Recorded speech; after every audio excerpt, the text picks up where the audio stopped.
Thank you, bonjour. My name is Phillippa. I'm a specialist occupational therapist. Sorry. Thank you. I'm a specialist occupational therapist working out of Oxford in the UK. And I'm here to talk to you about the issue of head and neck support.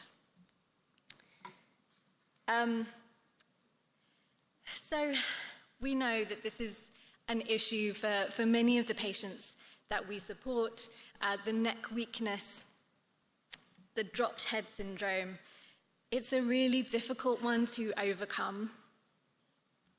Some people can have it kind of more severe than others. I'm sure you can think of many people that you've seen where it's tricky. The current collars on the market, they either go for the very, very soft collars for a bit more comfort, a little bit of support, to the very, very rigid collars. And the main objective is to hold the head in position and support it.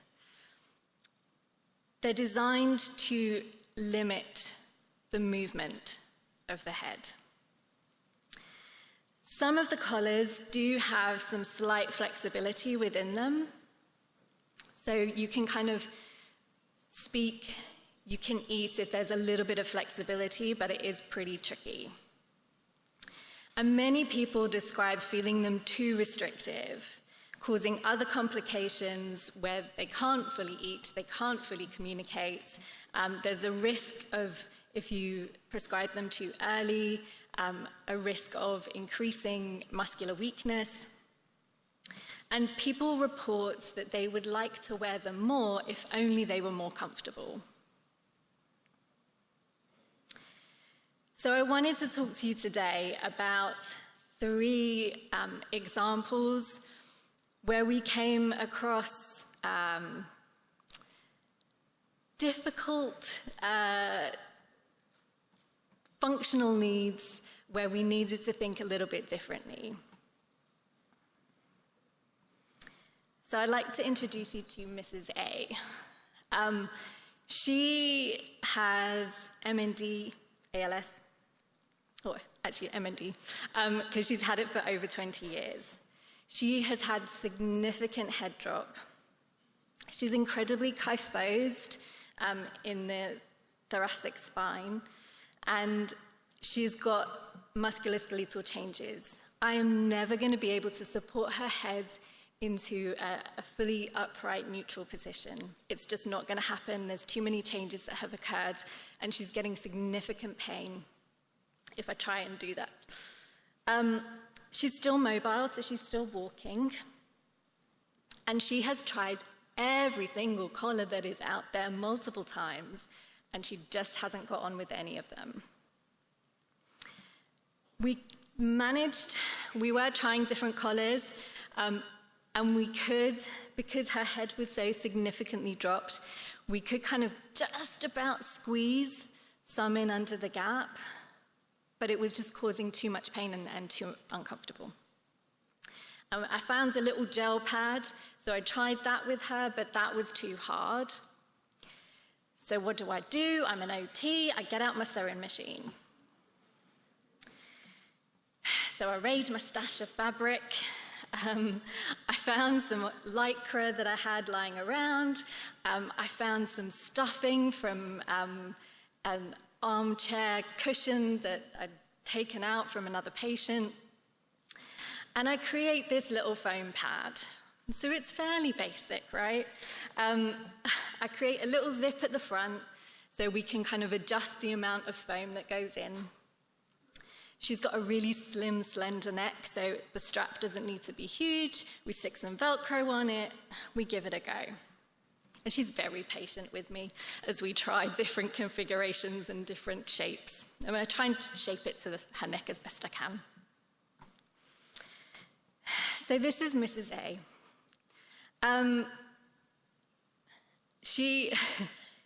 I apologize, you probably can't see it that well because I color coordinated it to her outfit. But it is in there. So her quote was, she had to take some filling out because it was causing pain in her jaw. So it's better with less filling. So the zip idea worked. Yay. She said, I try not to move my head around too much because if I do, then it pushes it around. And if I try and tighten it, it pushes against her throat and makes her cough. So she wears it for parts of the day, not all of the day. And she wears it when she's in her wheelchair. And she says it's better than nothing at all. And she thanks me for my efforts. And I thank her for her patience because she really was very patient. So it's not perfect. It doesn't tick all of the boxes, but it's a step in the right direction. So next I want to introduce you to Mr. C. He has some heads and he has some pretty good neck control, but it's as the day goes on, he gets more fatigued, it becomes more difficult to control. And for Mr. C, he needs to look down in his lap to use his phone as his communication aid. He also wants to drive his powered wheelchair and look at where he's going. And he wants to look on the shelves in the shop and, multiple head positions were needed. The collars, again, they're going to hold your head in a fixed position and is not going to allow for that flexibility. So it's either he can communicate or he can see where he's going, but not both. Not great, right? So I liaised with a charity called Remap, and they're a UK-based charity who are a mix of engineers, OTs, volunteers, who try and come up with bespoke solutions where there's nothing that already exists on the market. So we did a joint visit to Mr. C. What do you know? He likes to wear hats. It's not a regular question I ask people that I work with, but we discovered that. He can just about reach up to put a hat on, and he has just enough strength to move his head forward and pull away from his headrest on his wheelchair if he needs to. So Remap came up with the solution of putting magnets in the back of his hat and magnets on the back of his headrest. So when he wants to, puts the hat on, connects with his headrest, he's got just enough strength to then pull away and look down when he needs to. And I love the picture. He titled the picture on the left called The Invisible Man.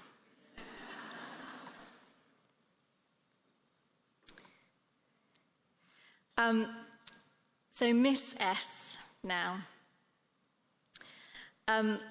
So she has ALS. She spends most of her day in a powered wheelchair, and she has very limited functional movement. She uses eye gaze technology, and she has incredibly weak neck muscles.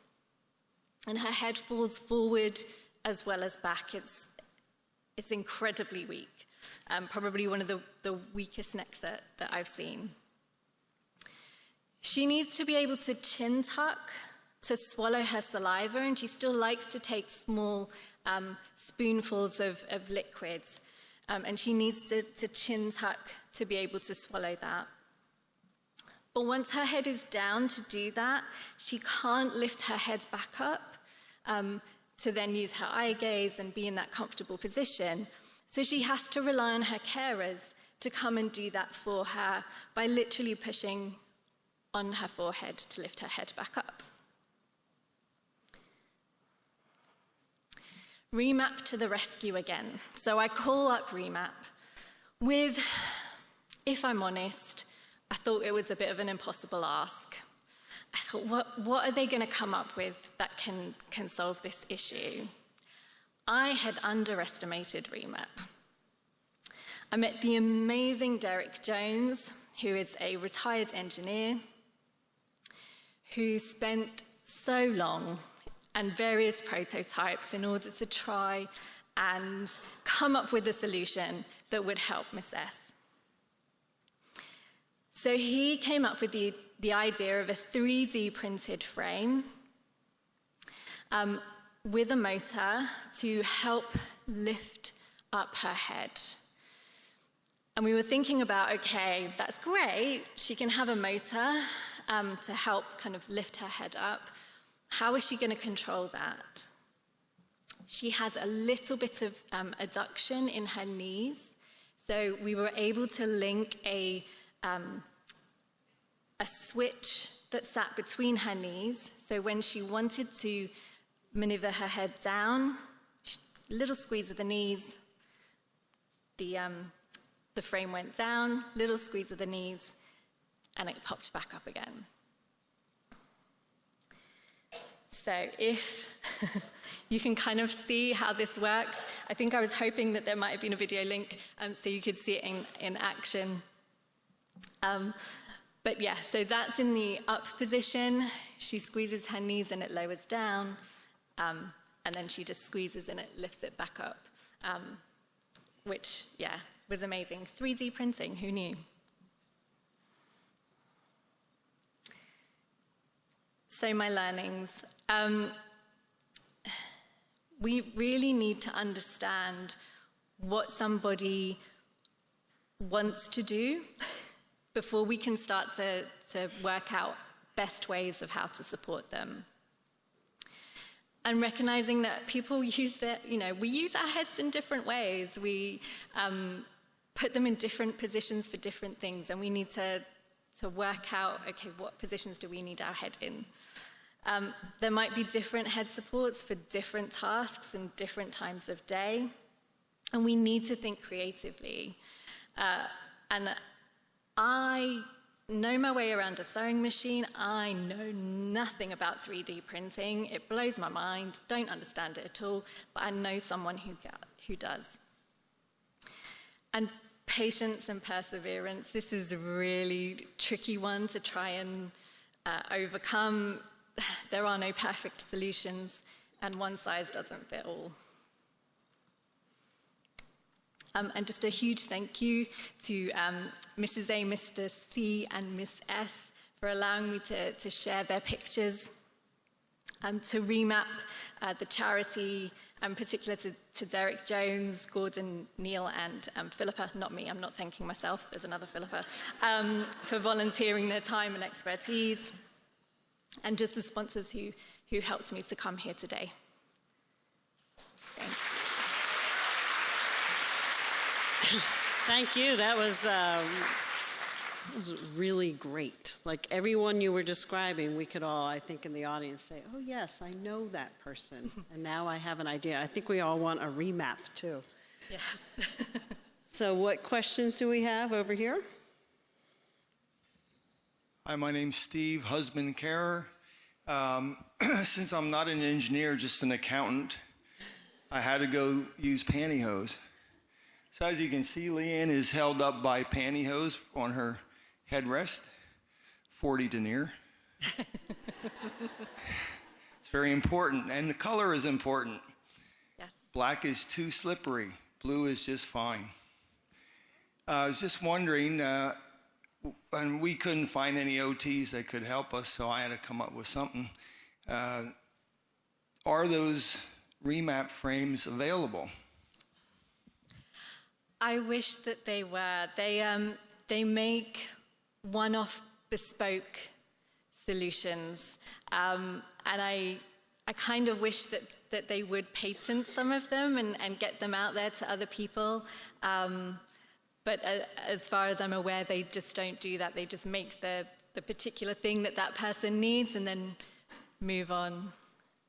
But I'm sure they would be happy to share information. I have Derek's full design, kind of, and the steps that he went through with me. If anyone's interested in kind of geeking out around 3D printed stuff.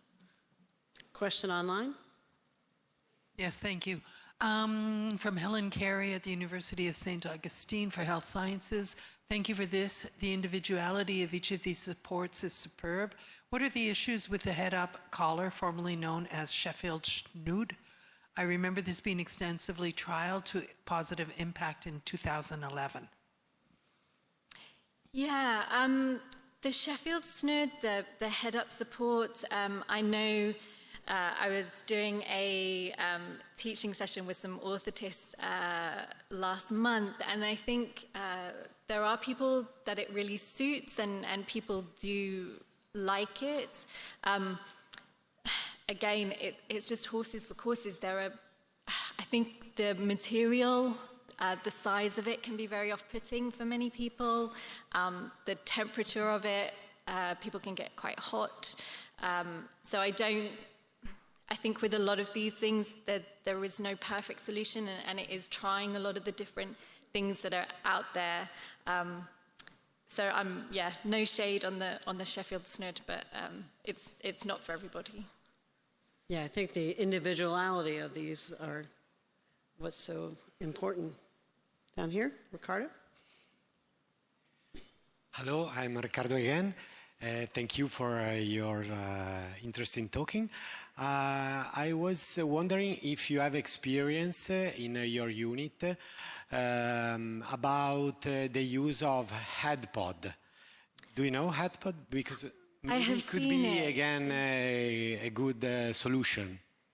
Yeah, I haven't actually used it with any of the patients that I've worked with, but I am aware of it. It's the one with the strut at the back, and then it holds the head. Yes. Yeah, I've not used it personally. I don't know if others in the room have used it a lot, but the head pod.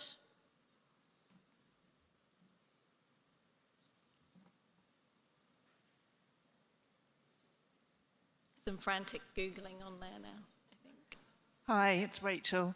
I've got the privilege of working with Phil in Oxford, and I guess I just wanted to comment that I'm sure it was completely obvious to everyone in the room, but just quite how profound the sort of psychological care Phil gave with each of those examples of attending to the individual. So not just the solution for the head, but for the heart as well in a little bit. So thanks, Phil.